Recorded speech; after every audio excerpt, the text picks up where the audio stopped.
লিচু বাগানের যে ইসলামিক ব্যাংকের নিচে যে সড়কটি রয়েছে সেটা বর্তমানে যে পানিবন্দী অবস্থায় ব্যবসায়ী এবং ক্রেতাগণ রয়েছে। এই ব্যাপারে আমরা দীর্ঘদিন ধরে যে সংবাদকর্মী থেকে আরম্ভ করে এবং সাধারণ নেতৃবৃন্দরা এবং ব্যবসায়ী নেতৃবৃন্দরাও কিন্তু প্রতিবাদ করে যাচ্ছে এই পানি সমস্যাটা নিয়ে। এই পানির সমস্যাটা নিরসনের জন্য আপাতত যে আমরা রাঙ্গুনিয়া উপজেলায় কর্মরত জাতীয় আঞ্চলিক এবং জাতীয় পত্রিকার সাংবাদিকেরা একাধারে বহু সংবাদ প্রেরণ করেছে।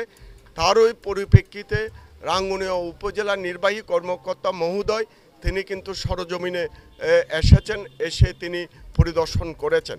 পরিদর্শনের পরিপ্রেক্ষিতে তিনি দুইটি ছোট ছোট বরাদ্দ দিয়েছে, সেটা সম্ভবত খুব শীঘ্রই কাজটি শুরু করবে এবং তারপরেও এই ক্ষুদ্র বরাদ্দ দিয়ে কোনো দিনই পানি নিষ্কাশন বন্ধ করা সম্ভব নয় বলে দোবাসী বাজার লিচু বাগান ব্যবসায়ীরা মনে করে এবং সেই কারণে এটা একমাত্র নিরসনের একমাত্র উপায় হচ্ছে সরকারিভাবে এলজেডি একটা বড় ধরনের টেন্ডার দেওয়া প্রয়োজন বলে ক্রেতাগণ এবং পাশাপাশি ব্যবসায়ীরা মনে করেন। এই যে অবস্থাটা বিরাজ করতেছে সেটা এই মুহূর্তে কিন্তু ভয়াবহ অবস্থা, আপনারা স্বয়ং সরাসরি দেখতে পাচ্ছেন এবং সেটা পানি এই কারণে বড় ধরনের একটা টেন্ডার দেওয়ার জন্য বলা হয়েছে। এই কারণে যেটা এখান থেকে পানি কর্ণপল্লী নদীতে পানিগুলা ফেলতে হবে এবং সেই কারণে বড় ধরনের একটা বরাদ্দ দরকার আছে।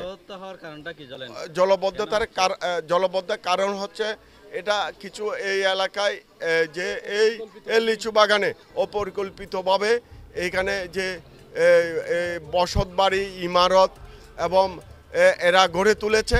গড়ে তোলার সময় এরা কোনো রকম পানি যাতায়াতের জন্য কোনো রকম রাস্তা এবং ব্যবস্থা তারা রাখেনি, অপরিকল্পিতভাবে তারা বিল্ডিংগুলো তুলেছে। এই মুহূর্তে যখন যে ভেতর দিয়ে খুবই সাম্প্রতিক সময়ে একটা বিল্ডিং নির্মিত হয়েছে, সে যাটুকু চলে যেত সেই নবগঠিত বিল্ডিং যেটা নির্মিত হয়েছে সেখানে তারা একেবারে পানি যাতায়াতের পথটা একেবারে বন্ধ করে দিয়েছে। স্থায়ী নিরসনের ব্যাপার হচ্ছে ব্যবসায়ীদের সাথে আমাদের সবসময় দেখা হয়, কথাবার্তা হয়, ব্যবসায়ী নেতৃবৃন্দদের সাথে কথা হয় এবং জনগণের সাথে কথা হয়।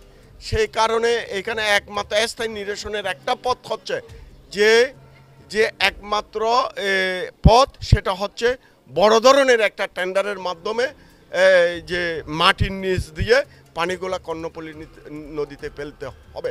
সেই কারণে ব্যবসায়ীরা বলতেছি সেটা একটা বড় ধরনের একটা টেন্ডারের প্রয়োজন।